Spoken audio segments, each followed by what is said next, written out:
Assalamualaikum warahmatullahi wabarakatuh. Perkenalkan, nama saya Nabila Salsabila. Saya dari kelas 4D Tadris Bahasa Indonesia dengan NIM 2323290059 dengan mata kuliah apresiasi prosa dan dosen pengampu Pak Muhammad Alfian MA. Di sini saya akan menjelaskan dari identitas buku novel Jati Sabah tersebut, yang mana penulisnya adalah Ramaida Akmal dan PT penerbitnya adalah PT Grasindo dan tahun terbitnya tahun Maret 2017. Banyaknya halaman itu kurang lebih 241. Novel ini menggunakan bahasa Indonesia dan latar tempatnya yaitu di Desa Jati Sabah ini.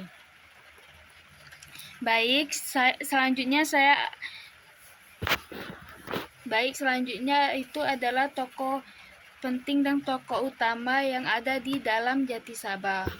Tokoh utamanya yaitu Mae adalah seorang perempuan yang bekerja sebagai TKI atau tenaga kerja Indonesia. Mae berasal dari Desa Jati Sabah dan tokoh pentingnya yaitu Sitas. Sitas adalah teman dari Mae, yaitu sesama dari pekerja TKW tersebut.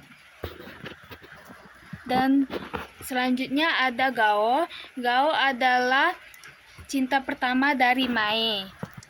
Lalu ada Kusi, Musi, dan Sanis. Ini adalah sahabat dari Mae. Dan selanjutnya ada Jompro, Mardi, dan Joko. Mereka adalah calon-calon kepala desa yang ada di Desa Jati Sabah. Dan selanjutnya adalah mayor tua, yaitu bos besar, bos dari Mae, sebagai perdagangan manusia. Baiklah, di novel Jati Sabah ini menjelaskan, dan selanjutnya di novel Jati Sabah ini menceritakan tentang sosok Mae yang sudah lama tidak pulang ke kampung halamannya, yang ia bekerja sebagai TKI di luar negeri, sehingga akhirnya ia pulang ke kampung dengan tujuan sebenarnya untuk mencari orang-orang atau menghasut orang-orang baru yang nantinya akan dipekerjakan sebagai tenaga kerja Indonesia atau TKI ilegal. Dan selanjutnya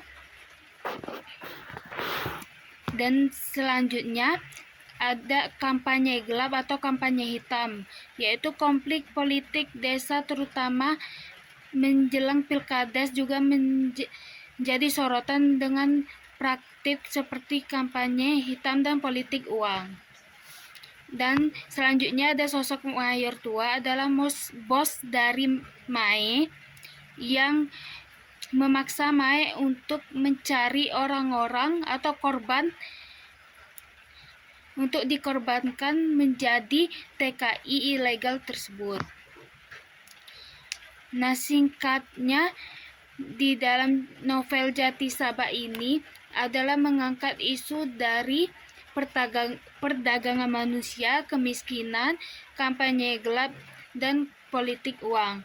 Dan selanjutnya pendapat saya tentang novel Jati Sabah ini yaitu mengenai konflik sosial setiap di kehidupan desa Jati Sabah ini. Novel ini menyoroti masalah ketidaksetaraan gender, khususnya dalam konteks posisi perempuan dalam masyarakat. Di Jati Sabah juga menggambarkan realitas sosial Indonesia yang kompleks, mulai dari masalah kemiskinan, perdagangan manusia, hilangnya praktik budaya yang masih relevan hingga saat ini, dan TKI bodong, yang mana adanya kampanye gelap dan politik uang tersebut. Baik, itulah hasil dari meresum saya. Saya akhiri. Wassalamualaikum warahmatullahi wabarakatuh.